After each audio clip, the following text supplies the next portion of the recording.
So each story has three basic components or three basic acts. You have the beginning, the middle, and the end. The end doesn't mean the story has ended. It means that a call to action for the reader is coming up. In terms of getting a sense of what these different aspects look like, the clues are in the titles. So the beginning is an opportunity to introduce characters. And if you're writing about science, it's an opportunity to introduce what are the key players involved in this process that I'm going to talk about. The middle is about interactions of those key players. How does one influence or impact another, and how does the other play a role in impacting or influencing the first? And if there are more than two key players, how do they interact with one another, and what are the outcomes of that interaction? And the end is an opportunity to let the reader know how any of this is relevant to them, and why they should care. When you begin reading scientific stories, initially it can be quite immersive, but when you take a step back and try and understand, okay, how was this introduced, and how have these interactions been introduced, and what is the call to action? When you ask yourself these questions as you're reading, that's how you kind of get a sense of how that story is constructed. Every writer has their own process for developing a story. In my experience, I haven't come across a writer who can write a good story in the first draft, regardless of the level of experience. It takes time to develop a good story. So if you're someone who sits down to write a scientific story, you write the beginning and the middle and the end, and you splice them together, and you don't fully appreciate what you've written, that's completely okay, because it's something that all writers go through. It takes practice in order to develop strong openings, strong areas of transition, and strong calls to action, and also ways in which you can meld them together. All that takes experience, and it's just a matter of practice. Personally, in my process, I write the story backwards. I begin with the call to action. I look at all my resources and I say, what is it that I want the reader to do once they've gotten to the end of this piece? I first write down the call to action. Based on that call to action, I write down the conclusion that leads to the call to action. So now I have the end, and then I move to the beginning, where, how can I introduce this topic in order to help it align better with the conclusion? And then finally, I write the middle. How can I tie together these other two separate pieces that I've written? Because I know what characters have been introduced in the beginning. I know how they're going to end up and what the call to action needs to be. Now, how can I connect the two? So I don't write in a linear way. I write kind of in a backwards direction, so that when the reader reads it from beginning to end, everything falls into place. So that's my personal process. Every writer has their own personal process. What is your personal process? You can only find that out through practice. As you practice, you get to know, you kind of get a sense of what your writing style is. You don't usually sit down and say, this is my writing style. You begin writing, and your writing style evolves along the way. Circling back to your other question on resources, one of the things which has helped me a lot is to listen to science podcasts and to read journalistic articles about science. Any of the major news publications which have a science section. I like to occasionally pop into the science section and see what's going on in an area that I have no idea about.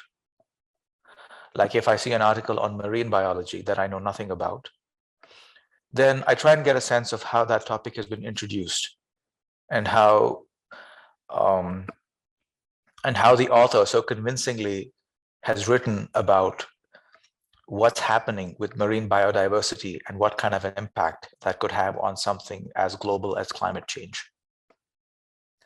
Or I read something about um, the increased levels of radiation exposure in a population that occurred 50 years ago in some village, and what kind of consequences it's had 3 or 4 generations down the road at the physical level and at the genetic level. So these are some things that I don't particularly know about, but going into a scientific area that I'm not familiar with and reading or listening gives a lot of clues as to how that story is structured. And that's exactly what I would recommend to anyone who is interested in developing their storytelling style as well, is to listen to science podcasts and read journalistic articles to kind of get a sense of how that story is laid out, specifically in an area which you're not familiar with. Yeah, I never thought about doing that in an unfamiliar area, but that makes sense because you're kind of being convinced as you're consuming the content.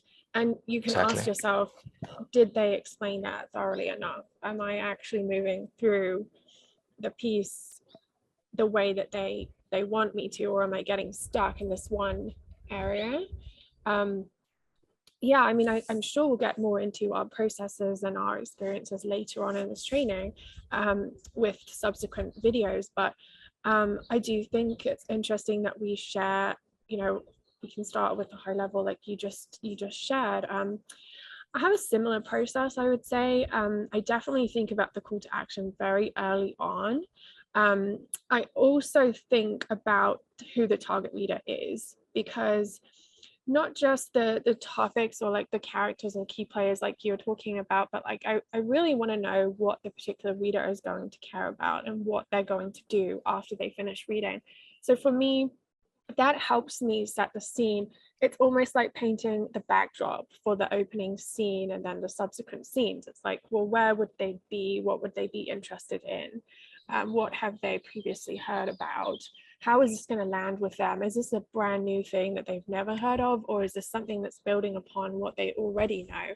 Because to me, that makes a huge difference as to how I approach the introduction, and how specific the story is. Because in some cases you are going to be quite high level, talking about concepts like, to keep it as simple as possible because they don't need to know the detail.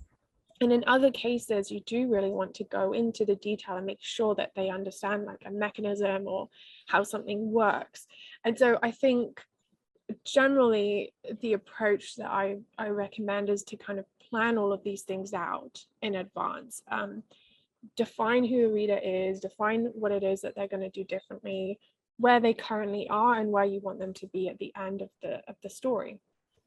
And I always say to think of it like a book. Like one piece of writing is like one chapter in a book. On the first page of that chapter, you're introducing something new or someone new, and they're kind of in a new scene. But a lot has happened before in the book. A lot has happened before in their lives or in their health, or things that they've previously read about or heard about. But you're just writing this one chapter. So you don't have to write the entire book, but you do have to make it a cohesive part of that story. So you really want to know, like, when does this chapter start and when does this chapter end? And there can be many subsequent chapters on other things that they need to know further down the line. But the more you can be specific about like, no, I'm just writing this one chapter and I just want to move them forward just that little bit, but it's significant enough to be a whole chapter. It's not just a few pages, like that's kind of how I explain it. Because a lot of people will try to tell the entire book in one piece, and it's not realistic. It's not going to be impactful. You're not going to be able to really get through to anybody. In terms of my experiences with reading, like I said, I'm not much of a reader, but I do look at a lot of students' work to give feedback, and I can immediately see where they're going wrong or where they can improve. A lot of the time it is a matter of not having a clear idea of what that high level journeys that they're taking the reader on, like we were just talking about. And so I do think that practice makes perfect, and that, you know, it's perfectly okay if you want to have multiple drafts, if you want to take a step back for a day or so, and come back to it with a fresh pair of eyes. But yeah, I like the idea of kind of looking at what other people have done and kind of deconstructing it and thinking, well, why did that work really well? Or what did I like about that? Or what did I not like about that? And then from that, you can take the things that work for you, and then you can create your own process. And there's no right or wrong way to do it, I think, because nobody knows how you've approached it at the end of the day when the final piece is ready. Um, but if you find a way that like just makes sense to you, that kind of checks all the boxes, then that's totally fine.